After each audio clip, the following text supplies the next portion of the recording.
Welcome to the Authentic Spiritual Journey, a weekly podcast featuring real and practical spiritual conversations from fresh perspectives here on the Experience of the Soul podcast channel.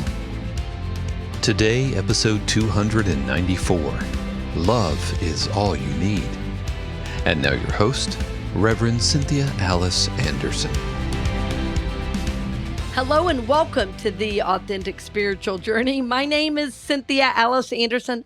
I'm the host. I'm here today in my home studio. I've recently named Anderson Studios. I mean, why not? It is my home studio. It's a division of the many companies within a company of the Soulworks Group and the Experience of the Soul podcast channel. I'm real excited and happy to be bringing you the show. And friends, really honored that you trust me with your journey and that you support the show so much, not only with your listenership and sharing it with those you love, but also through your financial support. So welcome to the week. Happy Monday. And there's a little bit of a celebration here because we're pretty excited that we're getting close, very close, only 6 more weeks, and we'll be at episode 300. Today is the Authentic Spiritual Journey show 294. And the title of today's show is Love is All You Need. Love is all you need. And it is a beautiful month. We're starting the month where we typically celebrate love, and that is February. So today is Monday, February 5th, and the Authentic Spiritual Journey show 294, Love is All You Need. Welcome, dear friends, and we're happy to have you along this journey we call life. I decided to choose the title of Love is All You Need. That was a song I grew up with, right? I can hear it in my head, that love, love, love, that old Beatles song. And when I first heard that, I was probably a kiddo. And I can tell you, I probably had no earthly idea what love really was then. And truthfully, as I develop, as I grow on my spiritual journey, on my emotional and self-awareness journey, I think I'm still learning what love is. I'm still learning what love is, how it's expressed by God, through others, and even through me, through myself, through my ministry.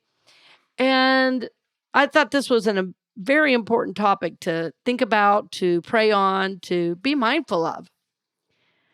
I've really learned that when we can ask questions about areas of our lives we've taken for granted, when we can be inquisitive and curious, that makes room for growth. This is a super important aspect of the journey for me. You'll hear me say over and over that being a part of the show and the whole podcast channel is really to help people grow, prosper, and evolve.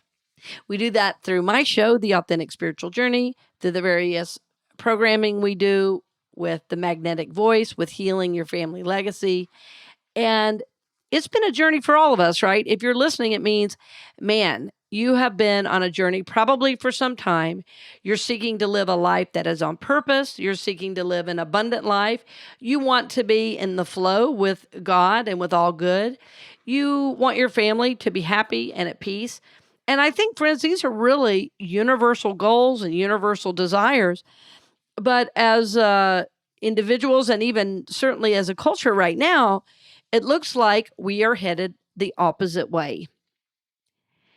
And this is a tremendous concern of mine. And that said, I think there are ways to heal, there are ways to grow, and there are certainly ways to move forward in our understanding of love. And as we understand love more deeply, we change ourselves, we change our parenting and our home life, we change our work, and therefore our world.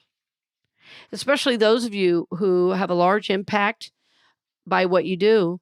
Imagine as you shift and change, imagine the number of lives that you change. That said, think about all of us. We all have some family member. And if we don't have a family member, we have coworkers. If we don't have coworkers, well, we all have to shop and go to the store. So if any of us make any shift at all towards consciousness, if any of us make any shift at all towards living love from a higher awareness, then the world will be changed for the better. The world will be changed for the better. So, did you grow up hearing that song, Love Is All You Need? I love it. I love it. I love the words. I love the instrumentation. And I love that even today, as I listen to it, it causes me to think and brings images from long ago. That's a lot of fun. I can also see, as I think about my journey, as I think about my own growth, that I'm certainly not where I was as a child. That said, I have a lot more growing to do. So every show is to help you grow, prosper, and evolve. And today is about love. It's about what we thought about love. It's about what we want when we say love. It's also about how this higher love, this higher energy that we call God, this Christ essence that many people just think of as Jesus, but I think it's even bigger than Jesus. I think it's the presence of God that was known so fully in Jesus is known in all of us. And I think this is what we're called to be. I know it is. I know it from the scriptures. I know it through my own experience. I know it through my meditation that we are, all of us, are called to love as God loves. The scriptures say, be ye perfect as I am perfect. Jesus said, this is my commandment, that you love one another, that your joy may be complete or your joy may be full. As a matter of fact, I find it interesting the tremendous focus that we have from the scriptures on love and on the power of love. And it's interesting because different translations have different amounts of love mentioned. And the one with the most that I found is the New Living Translation, where the word love is mentioned 645 times. King James is one of the least, actually. That said, even in the King James, it's mentioned more than any other value is love. And the scriptures tell us the greatest of these is love, right? Faith, hope, and love, these three, the greatest of these is love. The greatest of these is love. Now, it's interesting to me, and it gives me pause a little bit that our own scriptures, our Christian scriptures, have this incredible focus on love, and that in fact, so many of our places of worship, so many of our spiritual communities can be full of, I'll use this word, gossip, even backbiting, and just many, many forms of unhealthy behaviors that are definitely far from what I would call love. Right? So it's like our scriptures are always trying to call us higher. And here we are trying to live life, and our personalities are drawing us down, down, down. And so we're seeking, when we go to a place of worship, what we're seeking to do is what? To learn to live from love. It's interesting, though, because we do live in a world where we have to have money, we have to pay bills, we have to get along with others. You know, there's a great many things involved in life, and it's real easy to get off track about what is the most important thing I am to be doing right now. And for instance, I love teaching prosperity programs because I love to help people learn to be powerful co-creators. I get a lot of great feedback about how once they learn to be in the flow of prosperity, they feel more connected. That said, being in the flow financially is not a substitute for love. As a matter of fact, what do we know? We know that finances are wonderful, but you can't buy love. Right? There's a song from the musical Rent about you can't buy love, but I know you can rent it. That's heartbreaking, right? So it's true that you can't buy love. That said, there's nothing wrong with being in the flow financially. As a matter of fact, that's wonderful. But if that is your number one goal, you're going to be missing out on something extremely important. As a matter of fact, the most important, according to our scriptures. Faith, hope, and love, these three, the greatest of these is love.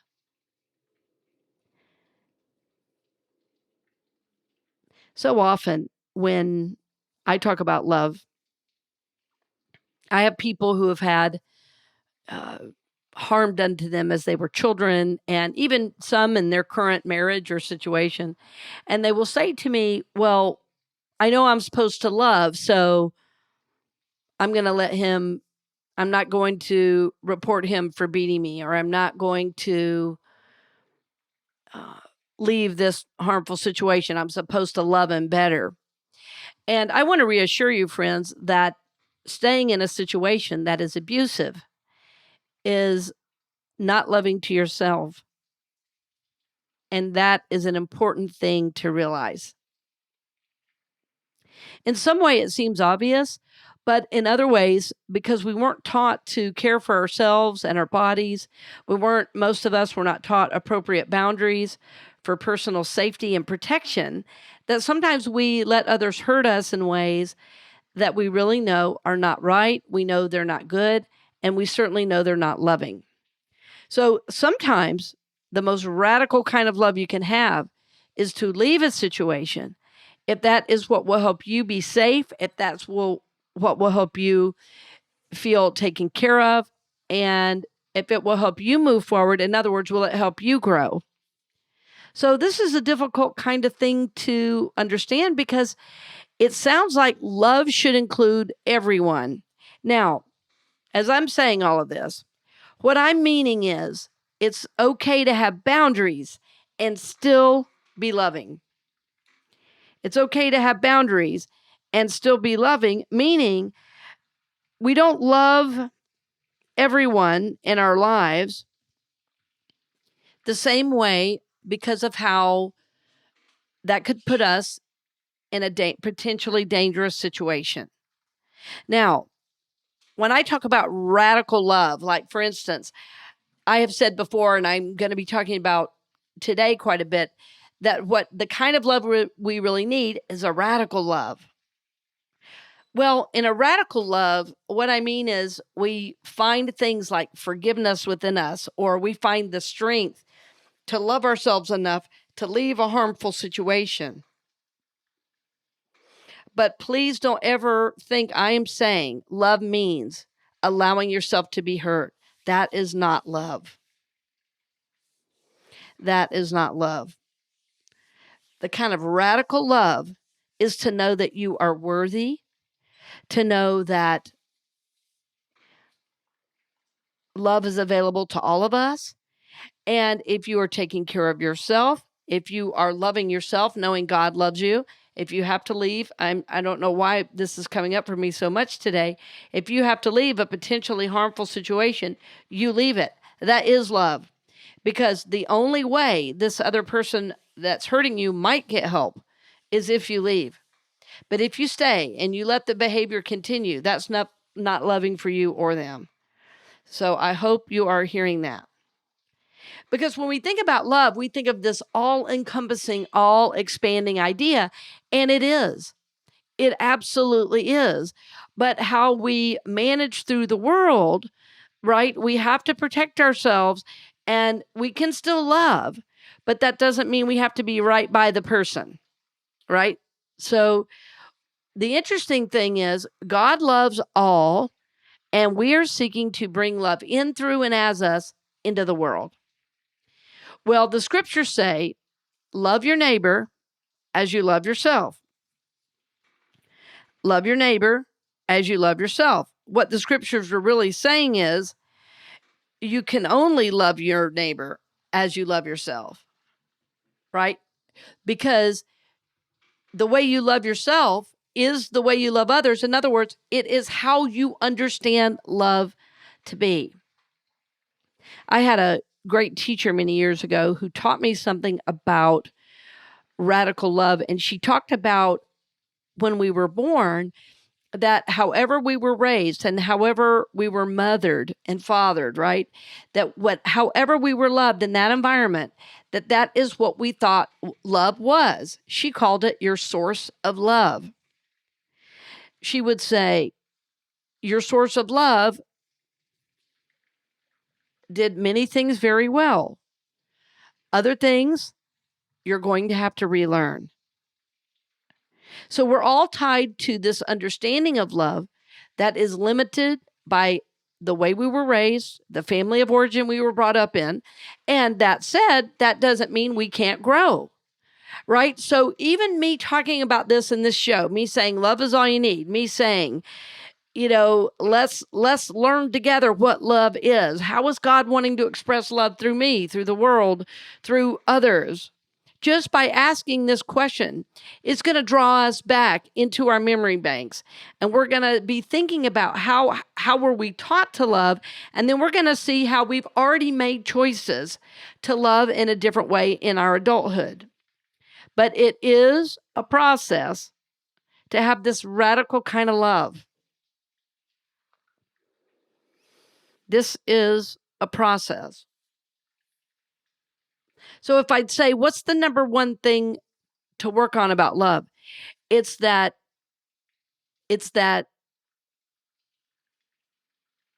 love is the single most important aspect of how you walk through the world. Love is the guiding force for your actions, for your beliefs, for your voting, for the way you treat the environment, for the way you worship and talk to friends, for the way you love.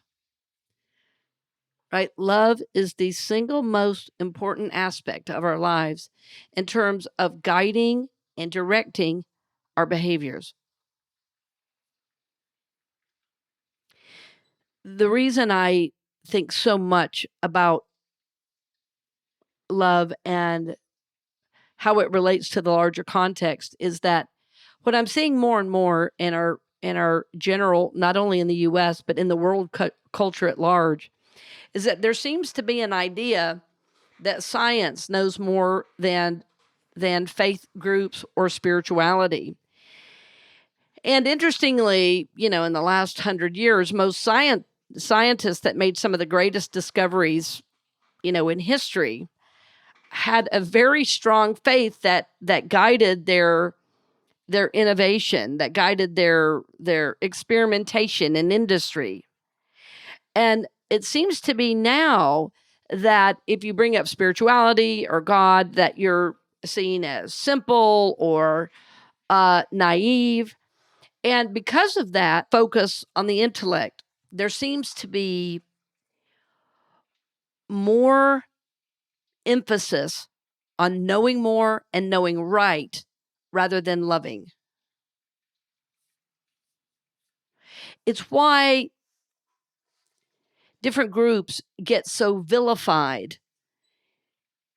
For instance, in the presidential election, if you don't vote for my candidate, suddenly you're a them and I'm part of an us, and I'm right and you're wrong, and I have no place for you in my consciousness, in my friendships, or in my world. And so, see, that love does not divide in that way. The kind of love I'm talking about doesn't divide that way. The kind of radical love I'm talking about has room for people with different opinions. It has room for me to hear what you might have to say. Even if I vehemently disagree, I can value you as a person and as a soul if I'm coming from love. I can value your life, your opinion, your life experience if I'm coming from love. If I'm coming from the intellect and only on what I know, then I'm right and you're wrong. And that sets up a scary dynamic, because if I'm right and you're wrong, I can begin to dehumanize you. And as I dehumanize you, I no longer care what happens to you. And that creates an inner division that is very, very unhealthy, and in fact is very toxic. I mentioned earlier that although the word love is mentioned in the Bible so many times, that in our places of worship, often there's so much gossip and backbiting and a lot of unhealthy stuff, right? So why am I mentioning all that? Well, I'm mentioning all that because even within faith groups, if you don't wear the right thing, sing the right thing, if you ask the wrong question, pretty soon you're out and they're in. Maybe your hair's too long, or maybe you haven't, maybe you don't have a job, or you're homeless, and maybe you haven't bathed in a while. Maybe you smell funny. Why am I saying all this? I'm saying all this because I have seen every one of those things played out in our spiritual communities. And of course, I see it played out on the street every day. If we were coming from this radical love, that there's room for everyone in some way, that those behaviors would cease to exist. Now, of course, we're human. We might think things and then have to reason ourselves out of it. We might get frustrated and want to vent to a close friend. That's different from gossiping and backbiting and talking about people and all sorts of unhealthy behaviors. I think what's needed right now, more than ever, is a radical love that has room for everyone. Now, as I say this, and I mentioned this before, so does love have boundaries? Yes, love has boundaries. For instance, if there is an unsafe adult around children, they don't get to be around children anymore. That's how it is. They have proven that they are not capable of appropriate loving as an adult. Their loving is broken and toxic, and they need healing. I've had to deal with that in several of the churches I've served over the years. And I've had to say to this person, you can no longer come to the ministry given these behaviors. And you say, well, that's not loving. Oh, it is loving. It's loving to our children. It's ensuring that our children grow up with a healthy love, not a toxic love, not a wounded love. I've said to those people, you can watch online. You can be a part that way, but you may not be around our children. So love has boundaries, yes. In the story where Jesus, there's a story in the Bible where Jesus, walks into the temple and they were, selling in a way that made him quite angry, obviously. And he turned over the table and had some emotion. I mean, you can't get much more big than that, than turning over a table. That said, was that loving? Yes. It was about loving God, calling out the bad behavior. So that is loving. So sometimes we think having boundaries is not loving, but in fact, it's the highest love there is. It's protecting what needs to be protected. In other words, it's protecting what matters most, the sacred, the holy. When we have this big radical love, that's God love, we protect what matters most, the naive, the sacred, the holy, the young, the innocent. This is what radical love protects.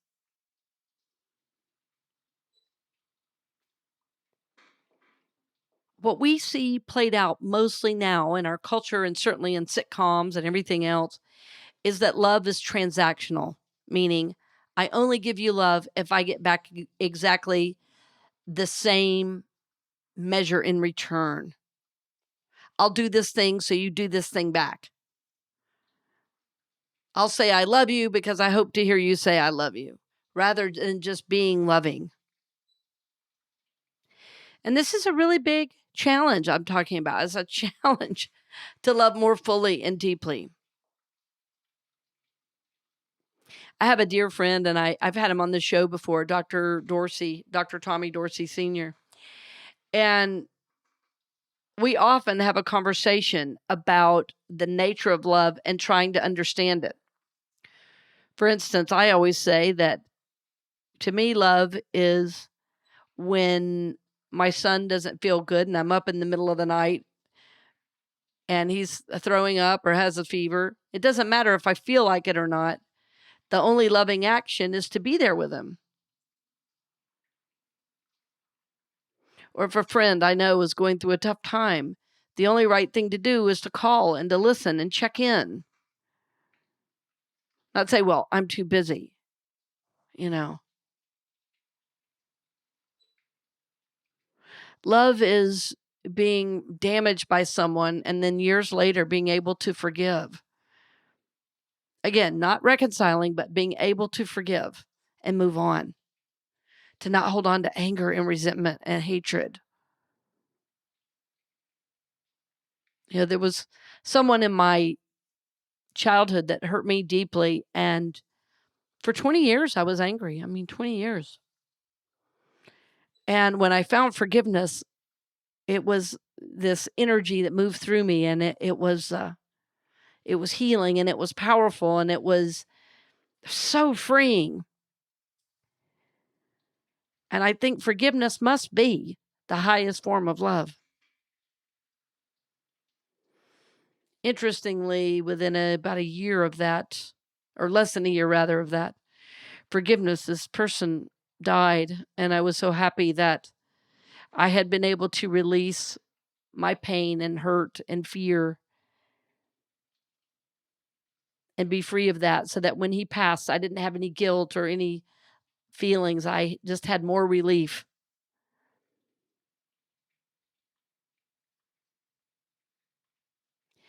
Love, in my view, is the very nature of God. Love is the very nature of God in action, and love practiced deeply is forgiveness. So the question I'm working with now is, how is love wanting to be known in and through me in this new year? We're in the second month of 2024, and there's always going to be challenge. There's always going to be life. Like, none of us get out of that, right? There's going to be challenge. We're going to have ups and downs. We're going to have money. We're going to not have money. We're going to have jobs we love. We're going to have jobs at times we don't like. We're going to have issues of health come up with ourselves, with our friends, with our family, and we're going to have to deal with that. What I know is that every single thing that comes up is a way to get us more in touch with love, meaning everything that comes up is an opportunity for our soul to grow into love more, into love for God, love for ourselves, love for others.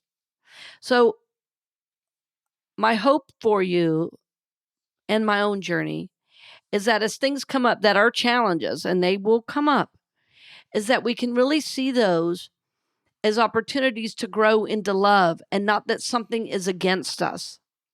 I don't want something to be against you. I want you to be able to know that you're loved and supported by the universe, and that as a challenge comes up and you grow into it and you learn to love, that situation starts to resolve, and then another situation comes up. That happens in this journey we call life. So love is all you need, my friend. Love is all you need.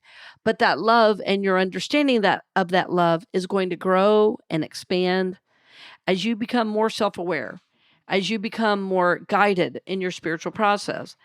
And simply asking the question in the morning, many of you know, I set my intention every morning, and the journals are now out on Amazon, which is a lot of fun. So in addition to that work, we can be asking ourselves, okay, how am I going to grow in my understanding of love today? Or how is love going to show up in my life? Or God, help me see love as I go throughout my day and my week. Help me love in a greater way as I go into the office and deal with personality issues. Help me love in a grander, more precise, more understanding way. Help me, God, to live this love. We know that from our own scriptures that love is mentioned over 600 times in the New Living Bible, New Living Translation of the Bible. So my hope for you is that you'll be able to embody that love and take that wherever you go, into your own life, into the life of your family, your work, and your community at large. My hope is that as life happens, as these challenges come up, that you're going to seek more deeply to know, how can I live into love in this? And not have so many personality wants and needs and, but to really move into your soul and live from love.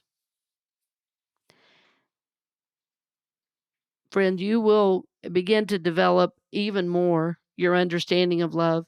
You're going to be able to express it more deeply, more fully in your own life as you are on your spiritual journey and with others. This is my hope and my prayer for you.